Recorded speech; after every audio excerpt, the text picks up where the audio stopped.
1 year ago, Paramount's Halo series concluded, and many consider it one of the worst video game adaptations of all time. On the other hand, the Halo video games are some of the most beloved video games of all time. They were so popular that in the 2000s, other game studios tried to create what they called Halo killers. For decades, fans have been clamoring for a live-action adaptation, and yet when they finally got it, they were furious. Why? How could a show based on one of the most popular video games ever be so bad that it got canceled after its second season? Now, despite the Halo series premiering in 2022, the origins of the series can be traced back to 2005. Just after the release of the second Halo game, Halo 2, a game, mind you, that smashed sales records and became the best-selling game of Xbox at the time, Microsoft had hopes of adapting Halo into another medium. Alex Garland was brought on to write the script, the same man who wrote 28 Days Later. Peter Jackson, the director of the Lord of the Rings films, would be brought on as executive producer, and after initial attempts to get Guillermo del Toro to direct the movie, Jackson settled on Neil Blomkamp instead. All looked good, until Jackson and the studios butted heads. Universal and Fox were unhappy with the amount of profit Microsoft and Jackson would take from the film. As a result, the studios backed out of the deal and the Halo movie was never made, with Blomkamp declaring the project dead in 2007. 6 years later, in 2013, during an Xbox showcase, a Halo series was announced. What really got fans excited, however, was that Steven Spielberg would be serving as executive producer. The best director of all time was going to be involved with Halo. The excitement was through the roof. But year after year passed, and there was no update on the Halo show. Why it took 5 years until we got any update in 2018, we'll never know. But all signals pointed to the realization that adapting Halo wouldn't be so easy. In 2018, Showtime was given a 10-episode season for Halo. Master Chief would be the main character, and the story would take place in a different timeline from the games. Eventually, production went underway in 2020. In 2021, it was announced that the series would be shrunk from 10 episodes to 9, and that the series would be moving from Showtime to Paramount+.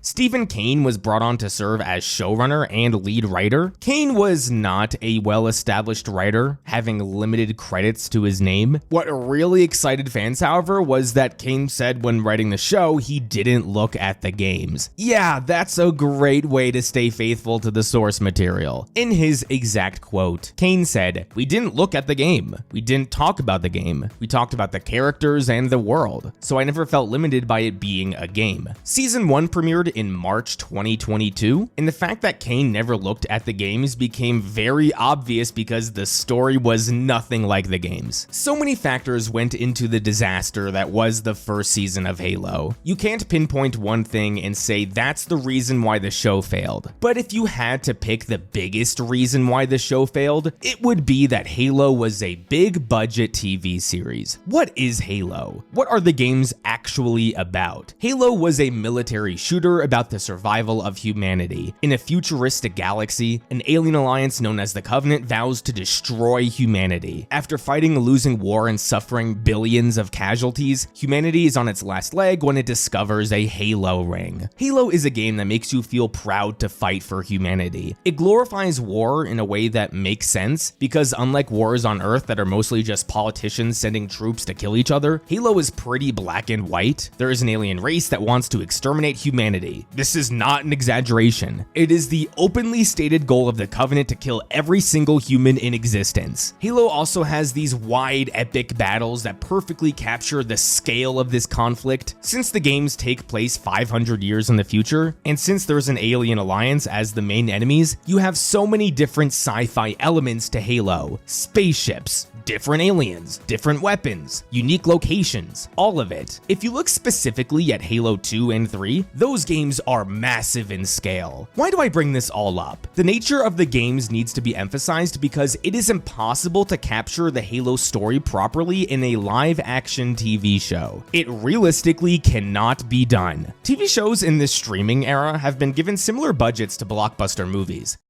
Star Wars shows were given budgets of $200 million, just like the movies. However, there's a difference between $200 million spent on a 2-hour movie and $200 million spent on an 8-hour TV show. Since TV shows are longer, the money is spread thin. Also, since TV shows aren't released in theaters, there is no box office potential for the shows. The streaming services need to rely on subscriptions for people to watch the show. Since Halo is a sci-fi story about aliens and big battles and spaceships, studios simply cannot give Halo the budget it needs to properly tell its story on the small screen. CGI aliens are expensive, big battles are expensive, spaceships are expensive. Since this is sci-fi and not medieval fantasy, the futuristic sets and outfits are expensive as well. In a show that should be about humanity's fight for survival against an alien alliance, Paramount has no choice but to limit the amount of aliens, battles, and spaceships because they can't afford to have a battle in every episode. So what do you get when you have a Halo show that can only have 3 battles in a 9-episode season? Well, you get a story where the central conflict is a personal drama between humans. Season 1 is about the infighting of the UNSC more than it is about the fight against the Covenant. That's just fundamentally not what Halo is about. People kept on complaining, why didn't Season 1 just adapt Halo Combat Evolved? You think Paramount can afford that? You think they can adapt all these missions and all these fights? No way, that would be way too expensive. When there are battles in the Halo show, they're actually quite good. The effects are shoddy at times, but for the most part, they look good. They just can't have one of these every episode, or frankly, even every other episode. There's just no way. Paramount is forced to adapt a story and change what that story is about. I have serious moral qualms about this. The reason you're adapting Halo is because you know a wide number of people will show up day one because the title of the show is Halo. You are preying on people's love of a game that you didn't create to watch your show. If you're going to do that, you owe it to those fans to stay as faithful to the games they love as possible. And a Halo show simply cannot do that. A Halo movie could work. A movie can properly capture the scale of the games. You'd probably have to trim the story a bit, but you could properly adapt each Halo game into 2 or 3 hours, but not as a show. Now, you may counter my points and say that Halo can tell smaller scale stories effectively. There are dozens of Halo books that don't have battle after battle, books that tell more intimate stories about the characters. That's absolutely correct. A Halo show can do that, but that's not what Paramount was trying to do. They were not trying to tell a smaller side story that complements the big human Covenant war. They wanted to have their cake and eat it too. They wanted a smaller, more character-driven story, and they also wanted to reboot the timeline and have Master Chief be the main character. They wanted Cortana to be there too, along with other Spartans and other characters we know from the games. You simply cannot make a TV show that is an interpersonal drama about Master Chief and do the games justice. Now, the other dilemma about adapting a Halo game is the nature of the original Halo games. In at least the original trilogy, there is close to no character development. In the 3 games, there is one character that has an arc, and that's the Arbiter, and 95% of that arc takes place in the second game. That means for 2 games you pretty much have no character development, and 1 game you have 1 character with development. That doesn't translate well into a movie or show. The games worked so well because of the gameplay and the world building. Because Halo is a video game, the impact of the gameplay is more important than the story it's telling. Master Chief is a blank canvas for the player. He barely says anything, and he's meant as a proxy for the player. Since Chief doesn't have any character traits, it's easier for you to feel like the Master Chief, rather than you playing as an existing character. How can you give Master Chief 9 episodes worth of character development when the original games had no development? Well, you need to fundamentally change the character, which I don't necessarily mind, but you have to understand there are going to be fans that won't be happy with this. There was a lot of debate surrounding whether or not Master Chief should be taking off his helmet in the show. Fans say this is an insult to who Master Chief is. Pablo Schreiber, the actor of Master Chief in the show, and the writers came out and defended this decision. I kind of agree with both sides here. Fans are right. Having Chief taking off his helmet in the first episode, taking off all his armor in the second episode, and being butt naked in the third episode is a little offensive. But the writers are right that in a character drama where characters walk through hallways and talk for 4 episodes at a time, your main character should probably take his helmet off. There's no point in keeping him armored when he's having intimate walks in the park with a girl. Kiki Wolfkill said saying true to the games wasn't serving starving the creative team, and that the creative team needed a creative outlet, so they had to stray from the games. She isn't wrong per se, but she shouldn't be making an adaptation if she's gonna go against the games. Again, this is the theme of the issue. Making a Halo TV series of this scale forced the writers to make decisions that fundamentally go against the Halo lore. Oh, Goldman, just pretend this is a sci-fi show related to nothing else and you'll like it. Don't title it Halo then. Don't prey on fans' love for something else. Now, even if the games didn't exist and this was a standalone show, the story would still fail on pretty much every way possible. So let's actually go through the story of season 1 and see what went wrong and how the format of the show actually failed it. But before continuing on with the rest of this video, only 17.6% of viewers are subscribed to this channel. So if you're enjoying this video, please consider subscribing for more content like this. Thank you.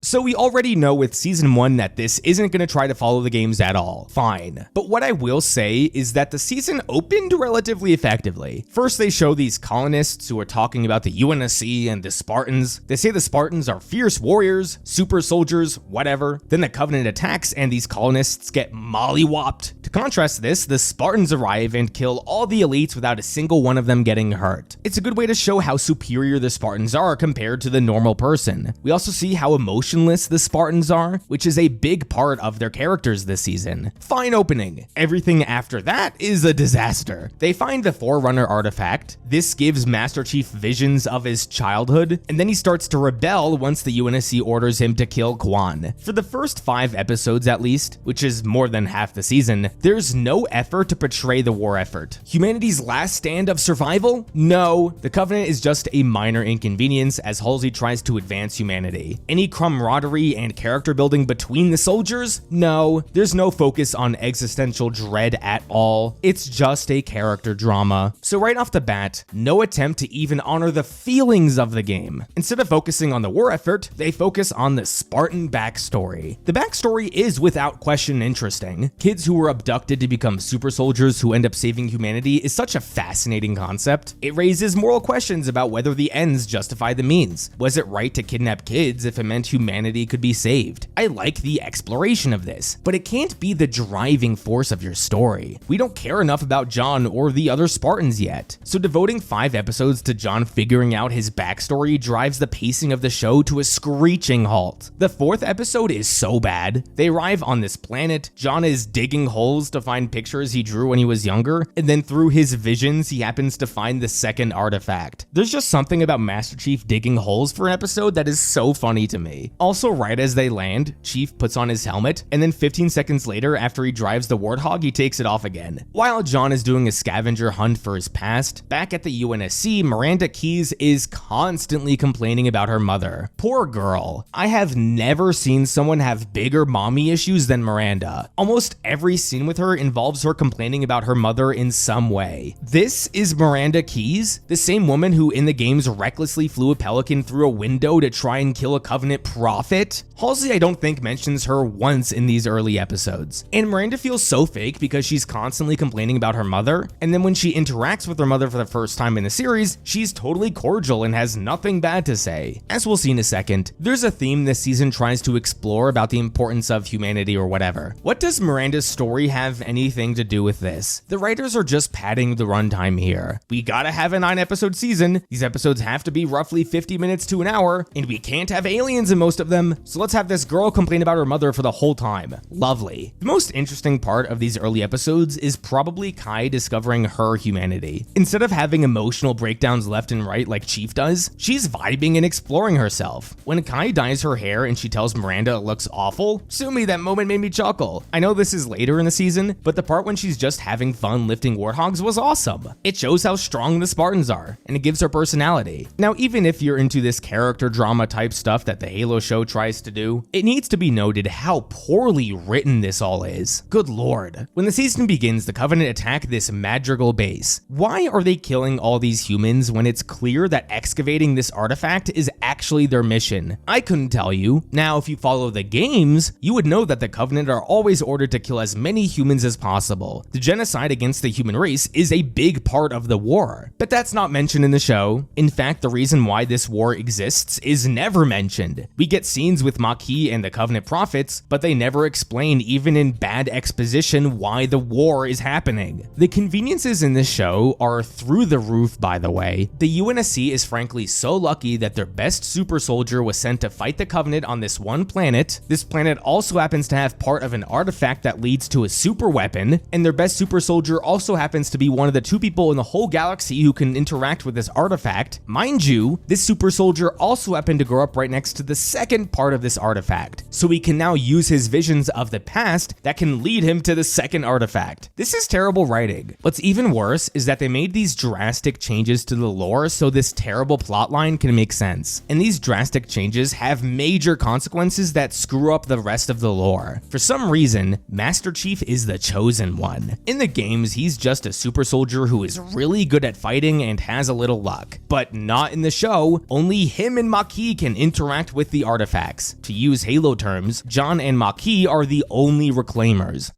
In the games, the reason the Covenant has a genocidal campaign against the humans is because the prophets learned that all humans are reclaimers. They are the ones who can interact with foreigner artifacts and activate a Halo ring, not anyone in the Covenant, including the prophets. If the truth gets out, the prophets will look like frauds, therefore they keep it a secret and order the extermination of humanity. In the show, since only 2 humans are reclaimers and not the entire human race, why is the Covenant waging war? I mentioned this earlier that they don't explain why the Covenant started the war. They don't explain it because they can't explain it. The decisions they made with the Blessed Ones in this show contradict the reason why the war exists in the first place. I guess it's a good thing they never try to explain the Prophet's motivations, because it wouldn't make sense anyway. It's also laughably weird that these Forerunner artifacts can give John and Maquis visions. Why would the Forerunners create artifacts that can do this? It feels more fantasy than science fiction. In episode 5, Maquis uses the energy of one of the artifacts to locate where the other one is. Talk about having a magic system that perfectly conveniences the plot. Also, touching the artifact may or may not trigger an explosion. It's not explained when or how this happens. You just have to accept that sometimes it explodes. The script is an unmitigated mess. This is what happens when you're forced to make Halo a character drama. There's a chain reaction that ruins everything. At the halfway point of the season, there's a battle, which was at the end of the 5th episode. I will continue to defend the action in this show. When the budget is allowed to be spent on the Covenant, they look really good. The show actually does a good job at showing how much more powerful the Covenant is compared to the humans. Like, one Jackal takes out multiple Marines. That's something the games don't really convey as well. When we see the first Brute, we realize just how big they are. Throughout the sequence, there are also so many little moments that make it feel like Halo. Spartans and a Warthog is awesome. I love the Grunt hijacking the Warthog, and then Chief hijacking it back. He also hijacks a Banshee and rams a Phantom with it. I wish you could do that in the games, but that moment was awesome. I will never forget the moment where Chief runs out of ammo in his pistol and he just throws it at a Grunt. That's the goofy shit that is sometimes in Halo, and I love it. Now, once the action ends, the story picks back up in episode 6 and the disaster continues. I've barely spoken about Maquis yet, but it's time to now. The sole reason Maquis exists is because of the budgetary constraints. The writers clearly want to have a villain, but they can't have a prominent character be an alien because that would be way too expensive. Instead, they use Maquis to serve as a proxy for the Covenant. Maquis is a human being, so they don't need to spend thousands or maybe millions of dollars on visual effects. Of course, the decision to make Maquis a chosen one like Master Chief has so many drastic consequences. Almost everything in the show can be drawn back to one of the issues I mentioned before. We are now in the second half of the season, and most of it makes me so frustrated. The whole part with Maquis and the UNSC hinges on the characters being the biggest idiots alive. No one should trust Maquis. Let's recap from the UNSC's perspective, shall we? So after the battle, Maquis lands in an escape pod. She is rescued and then brought back to Reach. They know the Covenant is after the artifacts, because they literally just took one of them. The UNSC also knows that the only people who can interact with these artifacts are the Blessed Ones, aka Master Chief and Maquis. So somehow the Covenant's most valuable asset happened to be on a Covenant cruiser that happened to be at this battle, and she also happened to escape. This helpless woman somehow escaped the Covenant. This woman also keeps asking to see the artifact the UNSC has, the same thing the Covenant is after. Despite all these glaring signs, John and the rest of the UNSC decide to still trust her.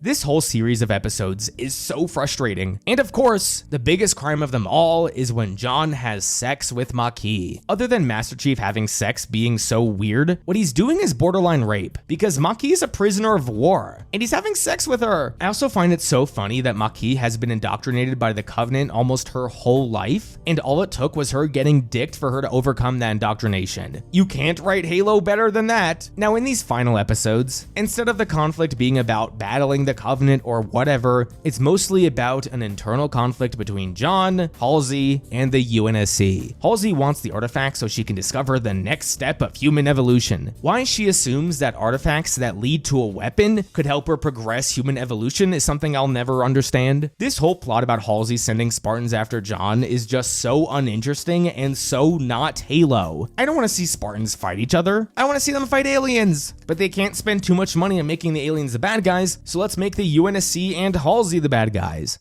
One character in the show who drives me insane is Halsey's assistant. This dude is so weird. He has this weird obsession with Halsey that's borderline sexual. The guy tries to kiss Halsey's clone. Imagine getting caught by your boss kissing a clone of her. I'd have to quit. There's no coming back from that. What was the point of this? It's never followed up again either. I can't believe this is the Halo show we all dreamed of. This dude is also so overdramatic. Like during the battle on Aridness, there's this one shot of him getting carried out and he's screaming. He's so extra. His death was so satisfying, and Halsey doesn't even care about him at all. Now, before we talk about the final battle, we need to dissect what the themes are of this season, because despite how terrible it is, the writers were trying to say something. The theme of this season, I think, is about what it means to be human and is it worth protecting. The inhibitor chips tie into this. The reason Halsey put the chips inside the Spartans is because it removes all emotion, the things Halsey sees as flaws. The Spartans are supposed to never question orders. They're meant to be perfectly obedient. As the story progresses, John and Kai become more human. They start to question things and experience emotions. I think that was the point of the sex scene. It's the ultimate expression of emotion. Everyone keeps questioning Halsey and her desire to make humans less human. The whole point of her indoctrinating children was because they are easier to mold into the perfect super soldier. Eventually, Cortana, the AI, starts to develop human emotions and helps Chief out in the end. I kind of like the poetry of how the AI is more human than the human who created her. It kind of mirrors the themes of Halo 4, which I do like. At the end of the season, after finally discovering his humanity, John decides to give it all up to save the day. It's supposed to be poetic and tragic. I don't think this is the worst theme to explore in a Halo show. It's just the way it was done. All this infighting and character drama and pettiness is just so disappointing. Now, I'd love to move on to season 2, but we can't until we talk about the worst part of the entire series. Quan! This girl and her storyline is so bad. It is one of the worst side stories I have ever seen in any movie or show. And that's not an exaggeration. I don't say best or worst ever very often. If you made a checklist on how to create a good side story, this Quan storyline would have none of that. First and foremost, is the character likable? People can forgive a boring plot if the characters are at least fun to watch. Quan is certainly not likable at all. Introducing her as a teenager who does drugs is a great way to get audiences to like her. She has no compassion. She just wants to pursue her goals without any consideration of how it will affect others. She has terrible judgment while constantly judging others. She screams and complains the whole time. She's the worst. So the first 2 episodes show her with Master Chief. He feels bad that Quan is going to be killed by the UNSC, so he goes rogue and delivers her to safety. You know what's a great way to make sure we don't care about Quan? To have Master Chief never mention her again. No joke, after episode 2, Chief never brings up Quan again. He just defied the UNSC to save this girl, and he never mentions her again. He doesn't care. Remember how the UNSC was after her because she could pose a threat to them? Well, they don't even mention her again either. Why should we care about Quan if no one else does? Somehow the writers made a character that the UNSC is after, and this evil guy Vinsher is after, and they still managed to make her feel pointless. That level of incompetence is pretty impressive. Maybe more important than making a character likable Madrigal is making the storyline relevant. With Kwan's story, she is trying to save her planet Madrigal. While she is trying to save one planet, all the other characters in the show are trying to save the entire human race. Which do you think audiences will be more invested in? The storyline of saving one planet or the storyline of saving the entire human race? Audiences can tell when something is important or not, and here they can clearly tell how useless saving Madrigal is to the grand scheme of things. So if you're not going to make your main character likable and you're not going to have it be relevant to the plot, at least have it tie into the themes of the show.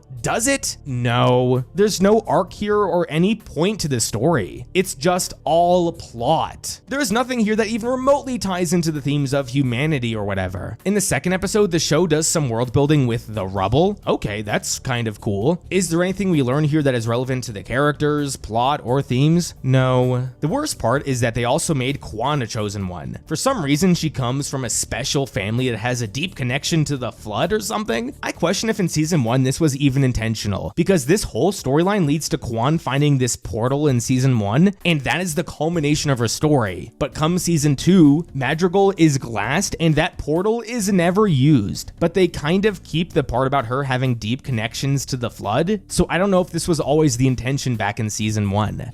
In my head spinning, man. The only good thing about this storyline was Soren. He was fun to watch at times, but I wouldn't even consider him a good character. He was just entertaining at times. Can you guess why this storyline probably exists? Simply to pad the runtime. Nothing here relates to the main story, so why bother having it? Oh, I know why. Because the season needs to be 9 episodes long. They already spent so much time following UNSC characters walking and talking through hallways, so they can't do more than that. How about they devote a storyline to some useless character that doesn't matter in the grand scheme of things at all? Season 1 is such a mess. The script is so weak. Nothing feels organic and everything feels so contrived. Season 2 was greenlit before Season 1 even came out. I am stunned Paramount saw this first season and said, yes, we need a second season. Season 1 somehow managed to score a 70% on Rotten Tomatoes. It did have a 52% audience score. I think it should be worse. If you average out the IMDb scores of the 9 episodes of Season 1, you would get an average score of 7.26 out of 10. The highest rated episode of the season was episode 5, Reckoning, with an 8.2 out of 10, and the lowest rated episode was episode 7, Inheritance, with a 4.8 out of 10.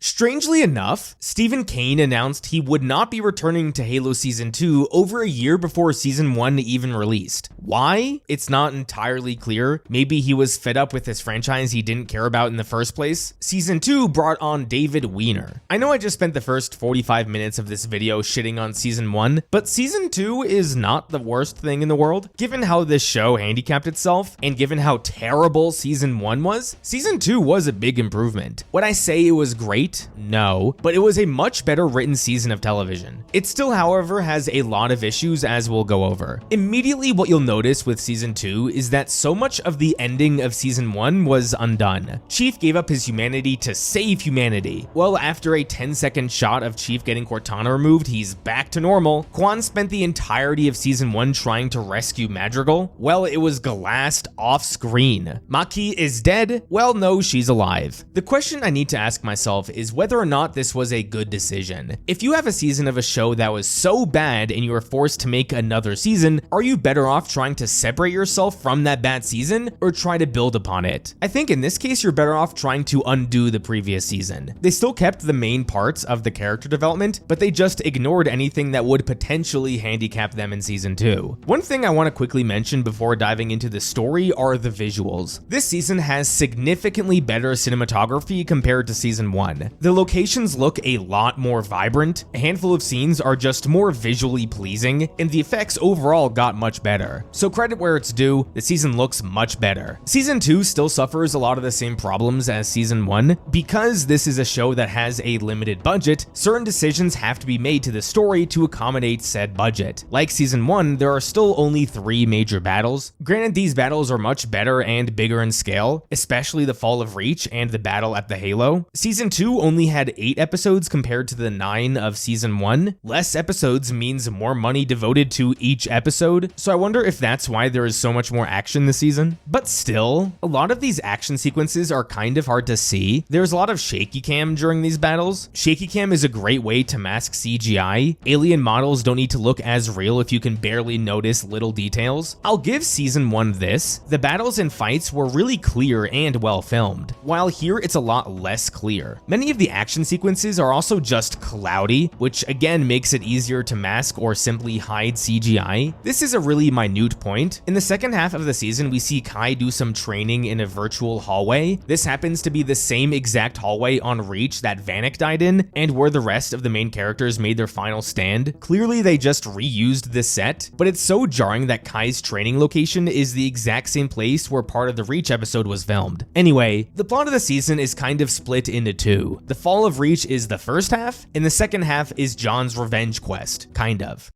I'm still frustrated that the show is more interested in the personal dramas than the wide-scale conflicts, but I've kind of accepted that. The plot to begin season 2 is much more interesting than anything in season 1. Season 1 was literally all just infighting. Here, there's a situation that the UNSC is put in by the Covenant, and the human drama stems from that. So at least you can argue the plot is related to the Covenant, just in a different way. I'll get to what this drama is in a bit. Another bonus for this opening episode is that for the first time in the series, you actually feel that hopelessness of the war. Seeing the glassing firsthand was pretty cool, and it perfectly puts into perspective how much more powerful the Covenant is compared to the humans. This is a key part of Halo, the enduring against all odds. The beginning of season 2 actually somewhat feels like Halo for the first time. The whole Blessed One storyline is pretty much ignored here, at least until Maquis shows up. That's a huge bonus. The season doesn't treat John like the chosen one, just a really talented Spartan. Unfortunately,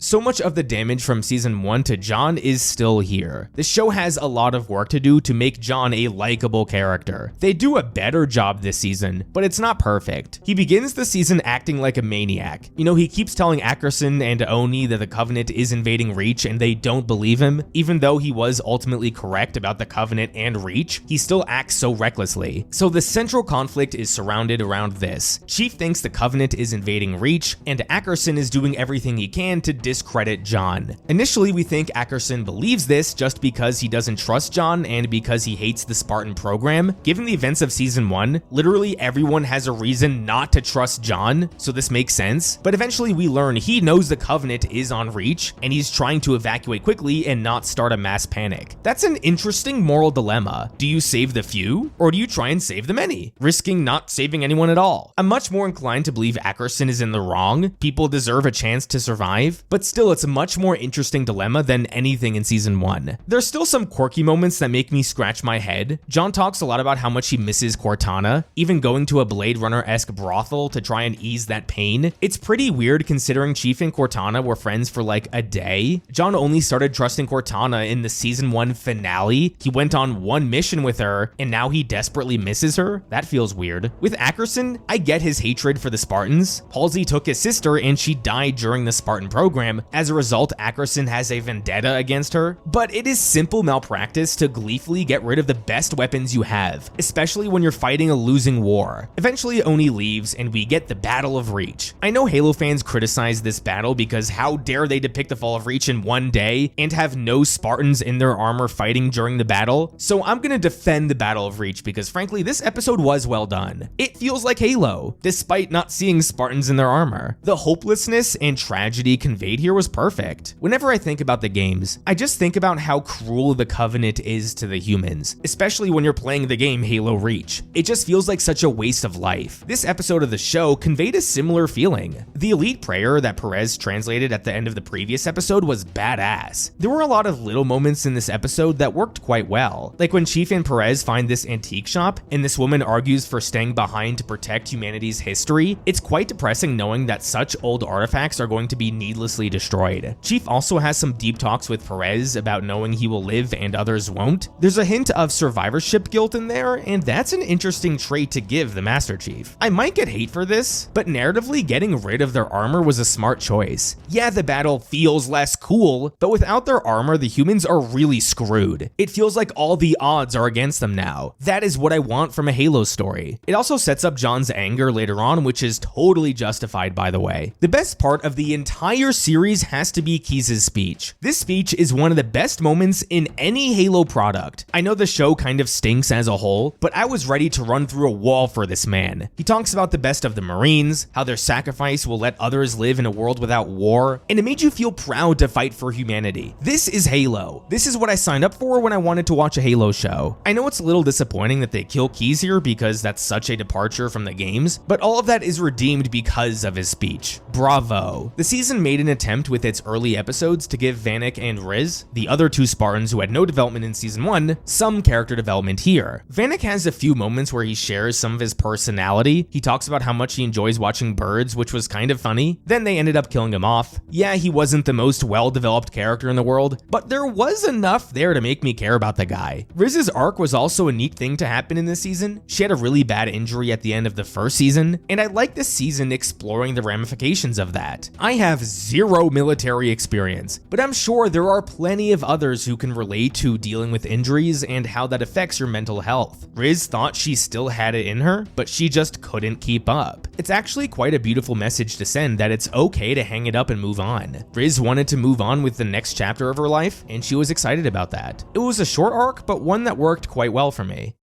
We now enter the second half of the season, and the issues that have plagued this show start to rear its head again. Somehow Maki is still alive, which is strange considering she got shot and killed in the last season. The season doesn't even attempt to explain how she's alive. What's more frustrating about this is that Maki doesn't really have a role in this season. Master Chief has this arc about gaining his independence and owning the Master Chief moniker. He doesn't need Maki for that. Maybe they brought her back for something they would have done in season 3, but we'll never know. The one thing that Maki does that really pisses me off is that she tries to both sides the war. When she's talking to John about the Halo, she says both sides are going to use the ring to destroy each other. I can't have that. This comment is so antithetical to what Halo is about. The Human Covenant War is not an evenly fought war. It is a genocide from one side against the other. The humans have every right to try and defend themselves. So what Maki says is straight up offensive. Now, just like last season, the weakest part of this season is the side stories. Quan's side story this season isn't as prevalent as it was in season 1, thank God. They were obviously trying to use Quan to try and introduce the Flood. The way it was done was terrible. The storyline entirely relies on your knowledge of the game. Quan's talks with these mystics or whatever has no momentum. It severely hurts the pacing of the show. Sure, introducing the Flood is cool, but why are they introducing it here? The Flood reveal in the original Halo game is one of the best reveals in video game history. I get that season 3 is not going to happen, but they were obviously planning a season 3. Why would they take away that potential storyline from season 3 and place it here in season 2? In a much less effective way, I might add. To go back to the whole budgetary issues I've repeatedly mentioned, they also just can't do the Flood right either. In the show, they're basically just zombies, which is not what the Flood is. They did an effective job at showing how quickly the Flood can spread, but the Flood in the games is just so much more terrifying. Also, the fact that a professional biologist would touch an alien specimen without protection is laughably stupid. The other side story this season is with Soren and his family. Soren's son gets kidnapped by the UNSC and he and his wife have to find him. Soren and his wife are likable characters, but why is this story devoting time to these characters? There's no arc here. Soren doesn't change. There's no theme explored with losing and finding his son. It doesn't tie at all into the main plot of the story. This whole story just completely represents a lack of focus from the writers. At least Quan's side story this season would have had some relevance in season 3. What's the relevance of Soren's son? They spent some time exploring Soren's relationship with Halsey, which was kind of interesting, but again, it's directionless. For some reason, the Arbiter is in this season. He's not really prominent. He represents nothing that the game Arbiter represents, and then they kill him off. If the show were to continue, we know they couldn't properly adapt the Arbiter storyline. They're not going to spend that kind of money, so this was kind of insulting to see the Arbiter treated this way. Let's wrap up the discussion of season Season 2 by talking about Master Chief. This might be a hot take, but I actually quite liked his arc. Could you convince me that in the games Master Chief could go on an arc where he would find his independence from the UNSC and start prioritizing his own needs and what he thinks is right? Yeah, I could. In this season, John was gaslit into thinking he was crazy, he was abandoned without his armor to defend himself, and then when he survived, the UNSC still tried to arrest him. At the end of the season, he is back with Cortana and he's going to fight for humanity on his own terms. He's no longer going to blindly follow orders from the UNSC. Was the arc perfect? No, but the Master Chief at the end of Season 2 is not a character I dislike. Sure, it's still drastically different from Game Chief, but his arc was interesting enough to where I did grow to become invested. He's not whining and complaining constantly like he was in Season 1. Good God, he was terrible in Season 1. In Season 2, he was a much more tolerable character. But at the end of the day, the damage of Season 1 was too much. People will always call this version of Master Chief Master Cheeks. Even though I kind of enjoyed a handful of Season 2,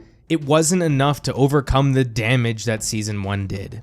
Now, Season 2 did score a 90% on Rotten Tomatoes, along with a 70% audience score. Both of these are significant improvements over Season 1. On IMDb, if you average out the 8 episodes of Season 2, you would get a 7.59 out of 10, so another improvement from Season 1. The highest rated episode of the season was Reach with an 8.8 out of 10, and the lowest rated episode was Alaria with a 6.8 out of 10. As we all know, roughly a few months after the release of Season 2, the show was officially canceled by Paramount, capping off the failure that was the Halo show. Within the past month, the show has been licensed off to Netflix, and it's been getting some solid viewership there. There is a slim chance Netflix could renew the series for a 3rd season, but I wouldn't get my hopes up if you were a fan. What do you think about the Halo series 1 year later? Let me know down below. Thank you everyone so much for watching another one of my videos. Don't forget to thank the Flawed Squad, and I'll see you guys next time.